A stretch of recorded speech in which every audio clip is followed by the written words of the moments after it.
hanya sebatas amar ma'ruf nahi munkar. Saya ini hanya sebatas dai, mengajak manusia kepada kebenaran katanya, dan mencegah manusia dari kemungkaran katanya. Tetapi saya dai yang tidak mau memiliki musuh. Saya ingin menjadi dai, menegakkan al-amru bil ma'ruf wan nahyu 'anil munkar, tetapi apa? Tidak mau memiliki musuh. Ucapan ini sebelum diucapkan di negeri ini telah dikomentari oleh salah seorang imam mujaddid di zaman ini, Al-Imam Abu Abdurrahman Muqbil bin Hadi Al-Wadi'i rahimahullah, dalam kitab Al-Basyair fi Sima'il Mubashir, kalau tidak salah halaman 27 atau poin ke-27. Apa kata Syekh Muqbil rahimahullah? Man arada ayyad'uwa ilallah wa ya'muru bil ma'rufi wa yanha 'anil munkari biduni ayyusibahu su'un fahuwa mughaffal, kata beliau. Fahuwa mughaffal.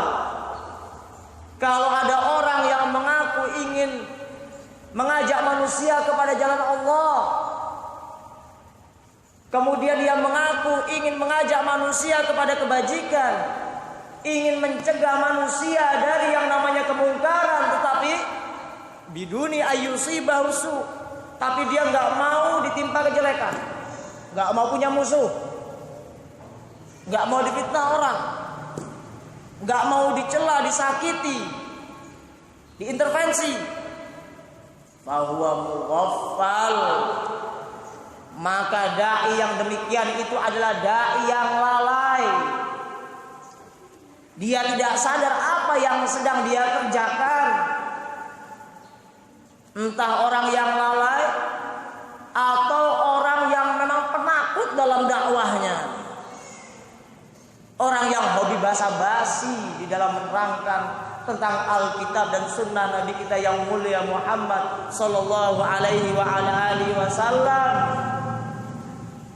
Dia memimpikan sesuatu yang tidak mungkin terjadi, atau dia sedang mengejar fata morgana. Antum pernah lihat fata morgana? Kalau antum di siang hari lihat, entah di padang pasir atau di aspal. Yang jelas biasanya di padang pasir. Ketika sedang panas terik, antum haus, lihat, kayaknya nggak jauh lagi ada seperti air, lihat. Genangan air, antum kejar, terus dikejar sampai nggak pada fata morgana tersebut? Enggak. Ini hayalan dai yang penuh basa-basi dalam dakwahnya. Artinya dia memimpikan sesuatu yang mustahil. Dia tidak akan bisa mengajak manusia kepada jalan Allah kecuali pasti harus mengalami resiko sebagaimana yang dialami oleh para al-anbiya war rusul dan dialami oleh orang-orang yang mengikuti para al-anbiya war rusul, yakni para warasatul anbiya, para ulama. Masa dakwah ingin aman nyaman, tidak mau difitnah? Bisa. Tapi dengan syarat apa? Dakwahnya harus talawuna. Dakwahnya itu harus seperti apa? Bunglon. Ya. Dakwahnya itu harus mencela-mencela. Sebagaimana pada pertemuan kemarin kita telah nukilkan riwayat athar dari Adi bin Hatim radhiyallahu taala an. Apa kata beliau? Manusia akan senantiasa, umat Muhammad ini akan senantiasa dalam kebaikan selama dua hal dijaga. Apa yang pertama? Selama umat Muhammad itu tidak menyatakan ma'ruf apa yang sebenarnya dia perkara mungkar, dan tidak menyatakan mungkar apa yang sesungguhnya dia merupakan perkara yang ma'ruf. Al-haq dikatakan al-haq, al-batil dikatakan al-batil. Artinya tidak mencela-mencela dalam hal hukum. Ketika dilihat, oh di sini orang yang mayoritas hobi dengan kesyirikan, berarti apa? Amalan yang syirik, katakan aja tauhid.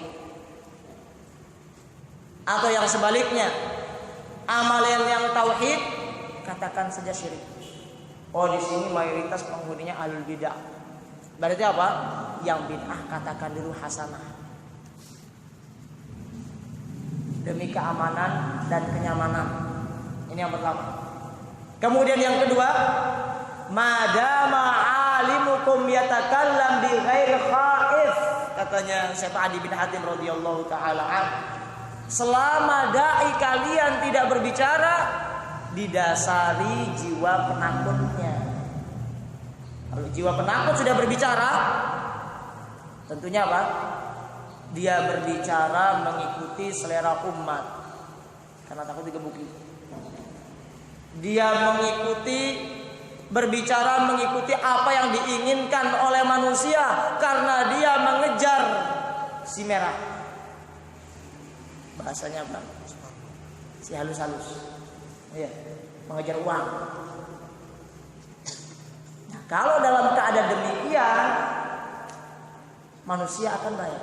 Tapi kalau sudah berubah, manusia itu menjadi mencela-mencela, kita belajar kepada dai yang dia ini berbicara senantiasa berada di atas rasa was-was dan ketakutan, umat Muhammad sallallahu alaihi wasallam akan mengalami penyimpangan demi penyimpangan karena dai-nya berbicara sesuai dengan rasa takut yang ada pada mereka.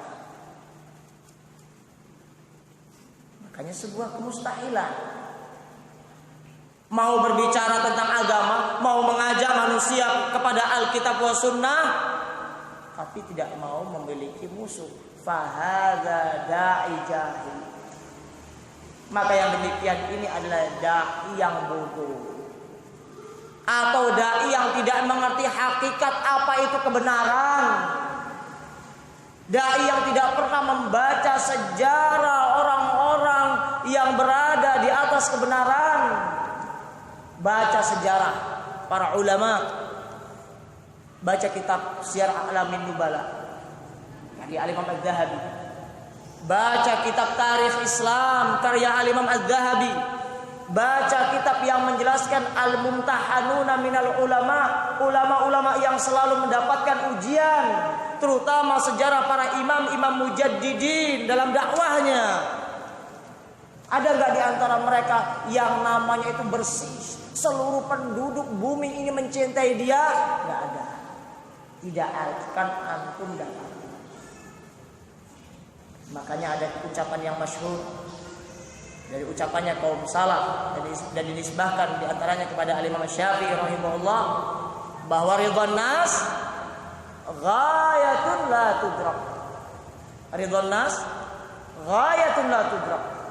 Mencari keridhaan seluruh manusia ini merupakan perkara yang tidak mungkin bisa dicapai. Si A bisa ridho, si B belum tentu.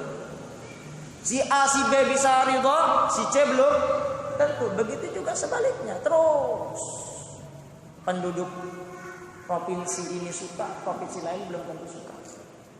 Makanya kalau kita dalam dakwah ini mengejar keridhaan manusia, gak akan ada habis-habisnya. Mau tidak mau kita harus mengikuti selera mereka. Kalau mengikuti selera manusia, berarti konsekuensinya harus menjadi manusia-manusia yang mutalawin dalam bermanhaj, yang memiliki mental mencela-mencela dalam menjalankan manhaj salaf ini. Makanya sadar, ketika antum mau mengikrarkan diri sebagai seorang salafi, seorang yang dalam beragama mau mengikuti manhaj as-salafus salih ridwanullah alaihim ajmain, antum sadari dari awal ini loh resiko kalian dalam bermanhaj. Apalagi para thalabatul ilmi yang setiap malam, setiap hari, setiap pagi, setiap siang kalian berjibaku dengan kitab-kitab para ulama. Setiap hari kalian menghadiri majalisul ilmi yang membahas Alkitab wa Sunnah, dan tentunya ini akan menjadikan kalian berpotensi menjadi para du'a ilallah. Ingat, inilah resiko, konsekuensi yang harus kalian hadapi. Kalau penakut, kalau orang yang hobi memiliki manhaj bungloniyah, jangan coba-coba menjadi seorang dai. Karena yang akan kalian korbankan itu adalah umat Muhammad sallallahu alaihi wasallam. Kalian menyesatkan umat Muhammad sallallahu alaihi wasallam, nanti mereka semua kelak akan berhujjah di hadapan Allah tentang siapa yang menyesatkan mereka. Makanya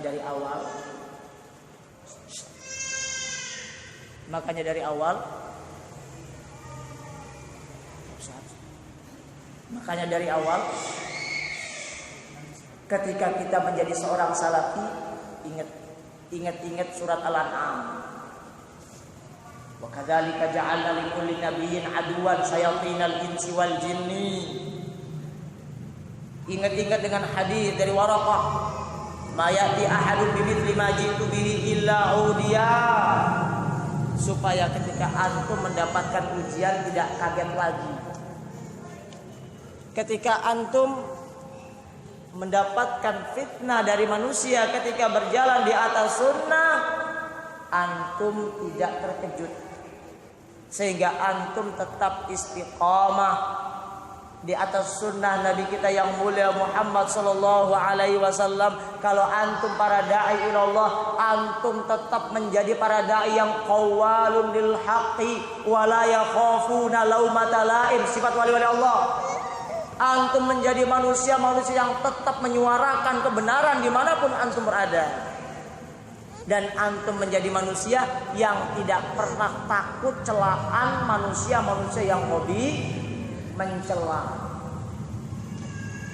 Antum bisa istiqamah di atas sunnah Nabi kita yang mulia Muhammad sallallahu alaihi wasallam, mendapatkan berita gembira dari Allah. Alladzina qalu rabbuna Allah tsumma istaqamu tatanazzalu alaihimul malaikah alla takhafu wa la tahzanu, kata Allah. Orang-orang yang berupaya untuk istiqamah di atas jalan Allah, tatanazzalu alaihimul malaikah, maka malaikat itu akan berbondong-bondong turun menuju mereka seraya memberikan kabar gembira, alla takhafu wa la tahzanu. Jangan kalian itu bersedih, jangan kalian itu mengalami gundah gulana. Wa absyiru bil jannah, karena kalian itu telah mendapatkan kabar gembira dalam bentuk surga Allah azza wa jalla. Jadi ini yang perlu kita ingatkan. Siapa saja di antara antum yang ingin istiqamah di atas sunnah, ini risiko yang akan kalian hadapi, cepat atau lambat. Makanya yang istiqamah, kalau memang harus demikian, orang yang istiqamah itu akan mendapatkan ujian, makanya pantas kalau orang yang istiqamah itu sedikit. Makanya pantas ketika muncul berbagai macam ujian, banyak manusia yang berguguran. Karena memang sifat ujian itu demikian. Liya'lamallahu alladhina shadaqu wa liya'lamannal kadzibin. Tujuan daripada ujian itu apa? Tujuannya dalam rangka Allah azza wa jalla memunculkan, menampakkan di hadapan kalian siapa yang sungguh, siapa yang dia itu jujur dalam beragama, dan siapa mereka yang pura-pura beragama tapi sesungguhnya mereka adalah orang-orang yang tidak berjalan di atas agama Allah azza wa jalla. Ya, wallahu taala a'lam.